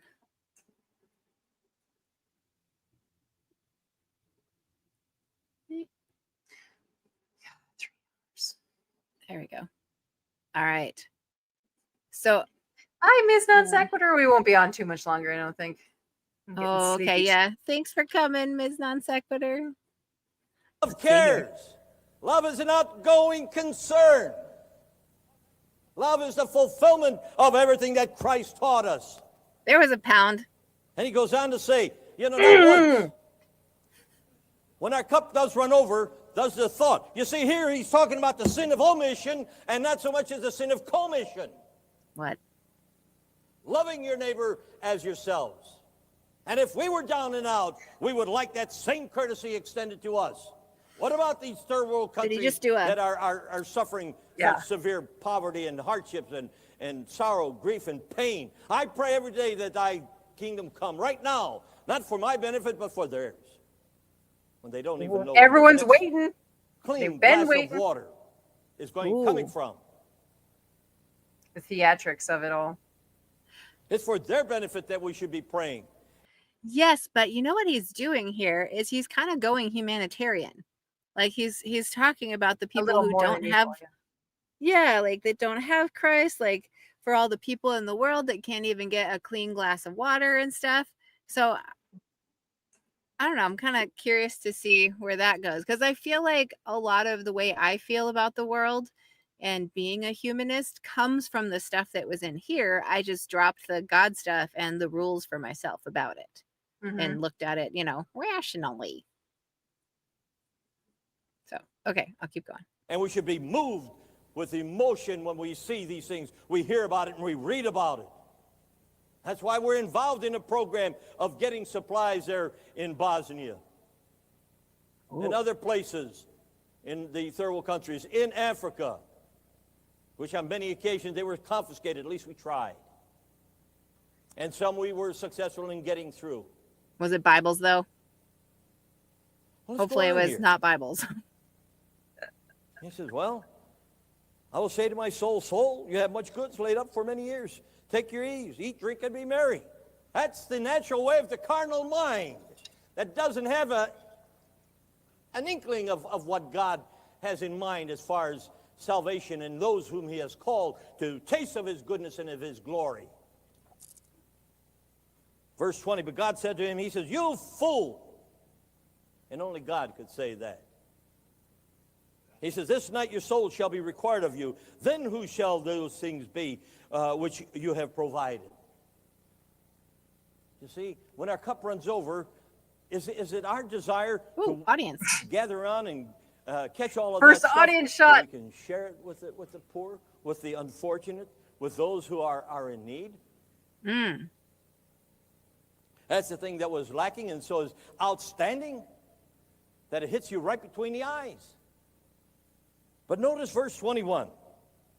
How about billionaires? Why should billionaires have enough money to live lavishly for the next 1,000 generations of their family, while there's people who still don't have clean water? And, colonialism, imperialism, which we had the imperial schools in the church, went and took all the resources from different countries around the world, and then we're like, oh, why are you so poor? Maybe we should help you. Here's some really shitty food that'll just kind of fill your bellies but not really be nutritious, because we destroyed your ecosystem and took all your minerals. They just want to feel good about doing things for other people when they're not actually helping them, but they feel like they made a difference. Well, and I know they talked about it a lot. Like they said they had started schools, and he's here saying that there was like, supplies sent, but I mean, you give money to churches, who the fuck knows where it goes, right? yeah. I mean, kind of lots of places. I feel like if money's the thing you're going to do Pastor to help the mansions. world, then like really know what you're doing with it. Yeah. But yeah, the hoarding at the top is definitely the problem. It's not our lack of Jesus. Come on, guys. Yeah. He says, so is he who lays up treasure for himself and is not rich toward God. Now, what does it mean to be rich toward God? Private from, jets. From this side now. The Gulf What does it Stream. mean to be rich toward God? And what's a One of classic two. example? What's a scripture that you could turn to? I hear you breathing. Matthew 25. Absolutely. Is that a student or is that an alumni? Alumni. You get Matthew a gold star. 25. You knew the That's Bible right. verse. You knew the scripture he was talking Absolutely, about. yes, as Al Weiss would say. If you know who Al Weiss is. Yeah, mysterious Matthew ways. We 25. don't know where the money goes. It's mysterious. Where did all that money go? Amazing. I know God is recirculating it. Well, if money stays local and it gets passed around a community, that same $50 can go do a lot of work, at the hairdressers, at the grocery, at all of the places that people actually need real things in their real day. And instead, when they go to multinational corporations, then it just poof, it leaves. And if it ends up in a CEO's bonus, well, then it goes offshore and sits in an account, just ones and zeros sitting there helping nobody. Yeah. It's almost like trickle down was just kind of a farce to hoover money up to the top. Amazing how that works. Amazing. We know the story. When God comes to his glory and the holy angels before him, then shall he sit upon the throne of his glory. Verse 32, before him shall be gathered all nations and so on. He shall set the sheep on the right hand, the goats on the left. And so then the king shall say unto them on his right hand, come, you blessed of my Father. And he proceeds to describe, because you have done thus and such, because you had the spiritual eyes and the heart of God to reach out and to offer the kind of help and assistance and the love that is required of us. If only we really did. Because it was a natural way of life for them, because they were responding to the Spirit of God as it urged them and as it inspired them, as it motivated them. I would say that is a spirit of humanity. As I said once recently in a speech, when I gave up the idea of a higher power, I turned to the idea of our collective power, and I still find that to be true. Because when we humans care about each other and decide to do something, we make things move, and we can make things better for humans. Yes. If that's what we choose to do with our time and our money and our talents. But we have a new person in the chat. Romper Bomper Stomper Boo, tell me do. Hello, Christian. Welcome to the chat. And you said the money goes to the OnlyFriends account. It's probably true. Yes. That would be kind of fun. And Dan D says, billionaires donate to things and then take a deduction on income, pay less for taxes. That could help all. Exactly. Yes, David, that's what I assume. Yeah, exactly. Everybody needs to get their hands in the pie. And so by the time the money gets to the people who need the help, ain't much left. And everybody's cutting corners to make sure that piece of pie is bigger for everybody who's, wanting to make good happen. Well, all the deacons and leaders of the church, they all have to have mansions, They have to pay for their homes. That's true. The church did pay for pastors' homes, didn't they? Yeah, Like they don't sure think they did. paid much, but they paid for all of their living. Yeah. They lived in some pretty nice places too. Especially the higher up you were. The most I dick love you sucked. pie too. As long as it was Armstrong's and only metaphorically.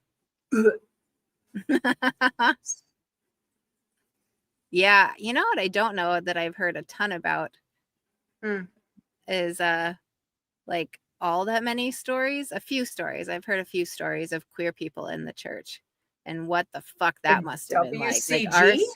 our society is bad enough, but then like my gosh, just think if you're that far outside the BS that the church is telling you have to be, like so much compassion for people who have dealt with that situation. Yeah. Well, I guess technically it was me, but like I didn't. My attraction to women didn't come until later on during evangelicalism. How fucking convenient, right? Okay, let's see here. Do we care about this anymore?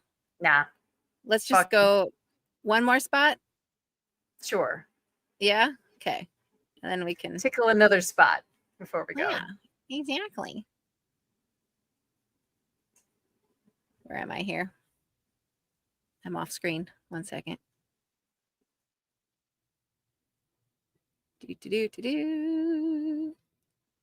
Okay. Let's see. And hundreds of people have done this. Okay. Based on the way in which they interpreted from sermons, from articles, and other things. I know what this is. He's talking about about watching TV on the Sabbath and if it's okay or not. Ah, okay. Oh, you can't come to church with us. Like if we were some kind of exclusive club that, hey.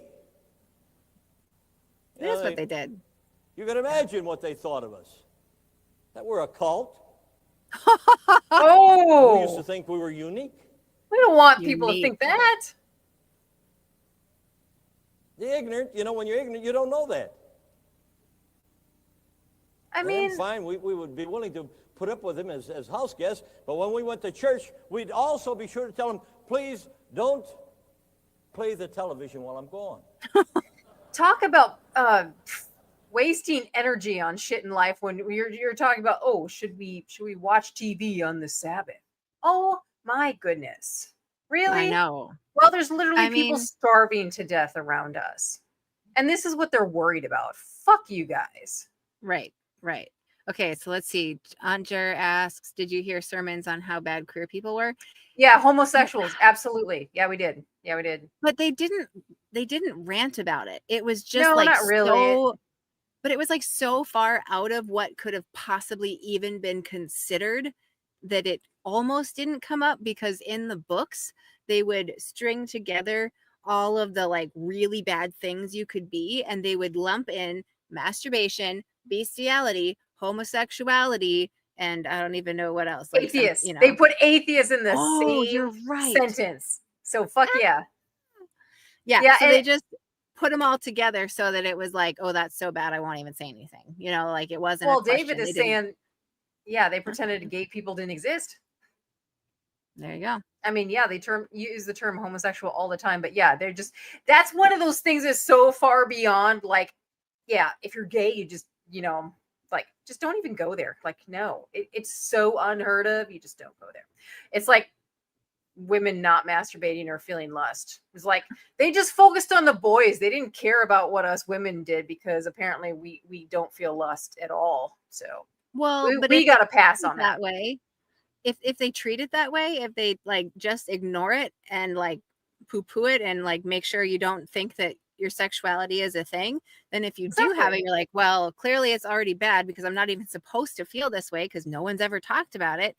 So you hide it from the get-go, or like you just shut that part down and it doesn't even rise to the level of your consciousness because it can't exist, right? So yeah, it was along those lines. Yep, totally.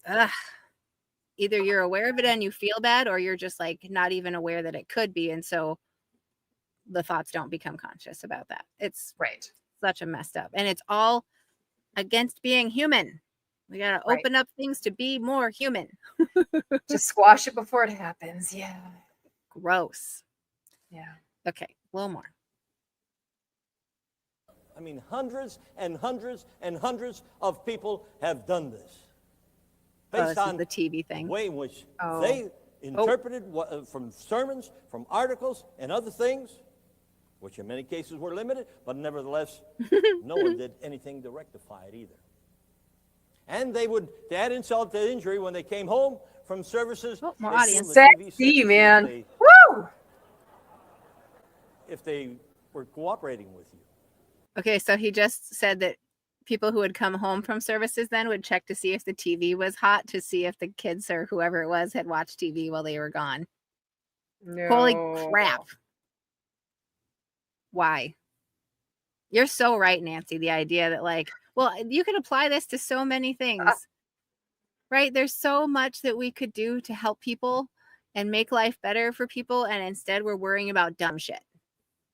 Well, like Christian religion in general. Why are we concerned with shit like this? We have enough on our plates with trying to figure out stuff here on this earth, things that we know exist.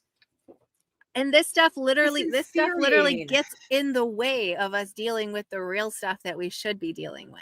For thousands of years, people are just going back and forth like, what does this passage say? No, I think it says something different. And then we modernized it. Like, should we be watching TV on the Sabbath? I mean, Jesus. It's, yes, occupies brain power. Like, come on. Mm-hmm. The things we could be doing, we could have improved humanity, the progression of humankind so much if we didn't have to worry about dumb shit like religion. Oh, what happens after you die? How about you wait until you fucking die? Oh my goodness. So concerned there's a place you're going to go to for punishment. Be here now. Let's do this human thing, y'all. Okay, let's see here. Is this where he says they're changing doctrine because y'all have been misunderstanding the sermons all along? Yes, kind of, except he took 3 hours to do it and danced around it and dabbled a foot into it and, you know, like made sure that you got the idea by kind of like sketching the shadows of everything so that you would understand it. Yes. So that you could swallow it whole without losing it. That's what she said. I walked right into that one, didn't I? Mm-hmm. Let's see. There is some stuff here in the last, well, I guess in another hour on this, which I won't play all of it in any way. Thank you. Yeah. Let's see if there's any other little bits that we can get out of this, because he does kind of drop more bombs here at the end. Okay, I've got one where he says that the Sabbath becomes symbolic. Oh boy. And the Sabbath, you guys, like when I say this was a big deal, the Sabbath was everything. To be a seventh-day Sabbath keeper set you apart back in the day. Yep. Going right to the end then. Okay. Oop, I ran out of screen. If anybody sees one of those monitors, it's like 3 monitors wide and curved, I want one. You know, if you have access to one for free, just let me know. Yeah, it has to be curved. I'll do the trick. Well, that's so you can see it all when it's that big of a monitor. Nancy. You definitely don't have the spirit of Jesus in you. You think way too many dirty thoughts. Yeah, not at all. Nation. Our faith is in Jesus Christ and not in each other. And Jesus is the Lord of the Sabbath, and he created it for us. Not in each other? Wrong-headed Wow. So don't ever like think about, you know, the people that you actually live on this planet with, earthlings for the win, but instead focus on this thing that you don't actually see and you've just been told a lot about. Fucker. Think that achieving an accurate, balanced understanding of this issue is watering down the truth. to learn to behave with the sensitivity that Jesus Christ gave our example to follow is not watering it down. Yeah. It's improving that sensitivity and feeling we should have. Don't forget that the only group that Christ gave a thrashing to were the Pharisees, who were constantly accusing him of breaking the Sabbath. Some of us made sacrifices and had to quit our jobs to attend the Feast of Tabernacles or to refrain from working on the Sabbath. Making personal sacrifices to worship God is honorable, and it is an expression of our dedication and love to God. In fact, this is a tremendous witness to others when we place our worship of God above our own desires. But it all goes for naught if we take an attitude of disrespecting others who do not match our sacrifice. Yay! He who compares himself among themselves is unwise. You don't know what all the circumstances are. Oh Hashtag my keep it gosh. curved. Yeah, I can't handle him anymore. That's fun. Hiya, hooligan. Oh, romper bumper stomper boo. Tell me, do. Nice to see you, Yahoo again. No, we will not keep it down. What are you talking about? We are going to get louder and more boisterous and more annoying to people who want to shut us up. Actually, this has been pretty tame for us, Beth. I We've know. done good. We're a little rusty. We're out of touch. I know. Maybe we should just gratuitously pull out the boobies again. One for the road. All Yeah. right. Yes. Do. These are they're liquid filled, so they feel very, very real. They're very much Highly like water recommend. balloons. Yeah. Except like a boobie a little bit more. I'll send you one, Kelly. Cool. Well, is everybody done? Nobody wants to Yeah. see the grand finale of this? You sure? We did it. I mean, he Something might bring tells us to me- climax by the end. I was just gonna say, I think it's gonna be a disappointing climax, Pats. I think we get our hopes up and like, no, we're just gonna be disappointed with this one. Like, ooh, I think I feel something. It's almost getting there. Nope, I lost it. And then it stops. Indeed. Here, let's take this down. I want to know how much money our parents actually gave to this church. Like, I would be curious to know what the total was. I bet it's insane. Well, I could probably kind of estimate it because I was Probably aware. could. Yeah, our dad, let's see. Our dad was working as a computer programmer, and I want to say he was around 50,000 at some point, and that was, late 80s when I was aware of that. And so if that was the condition for, I don't know, how long were they in the worldwide? For Our entire lives. Yeah. 60s, Since- 70s. So I was born in 79, and I think they got married in 78, and they were both in it for at least 3 years before that. So, well, were they in it before the 75 when the world was supposed to end? See, we think our mom got into it because Garner Ted, the son, was like such a cool fly guy at the time.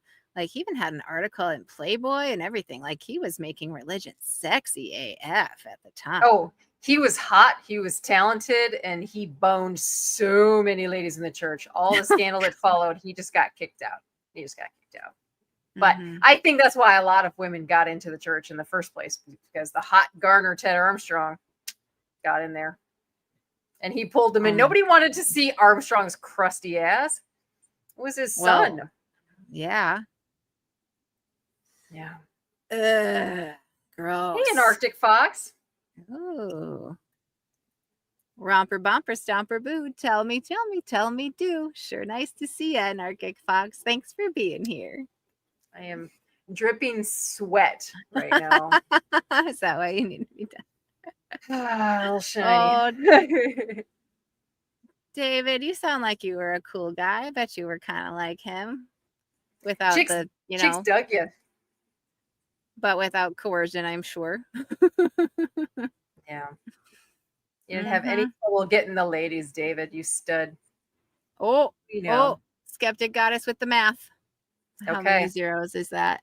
You're amazing. That's 300,000. That's 300,000. Yeah. That's so sad.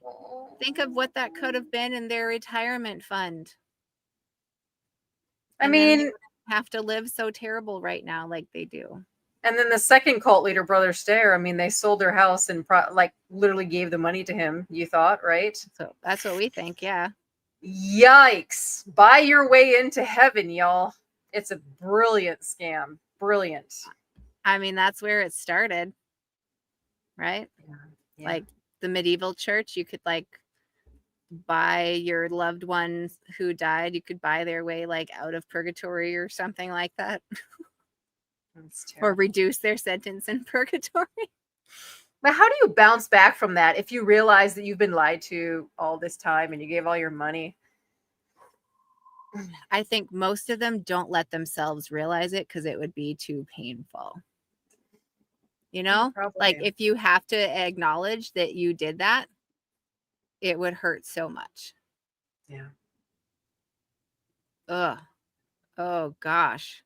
Too much to handle. There's Yes. Tool Man. Indulgences. Oh my gosh, Denny. Denny. Tool Man. Two of you got the indulgences. That's the right word. I was looking for that word. We had Thank at you, least thank 4 you. or 5 WCGers here tonight. I love it. Mhm. I have a feeling more showed up and then they were like, oh, these are godless bitches. We are getting out of here. Yes. Yeah. You know it's true. There's an awful lot that feel like they found the truth after all this happened. So yeah. Romper bumper stomper boo. Tell me do. Hey Denny, it is so nice to see you. Thanks for being here, Tool Man.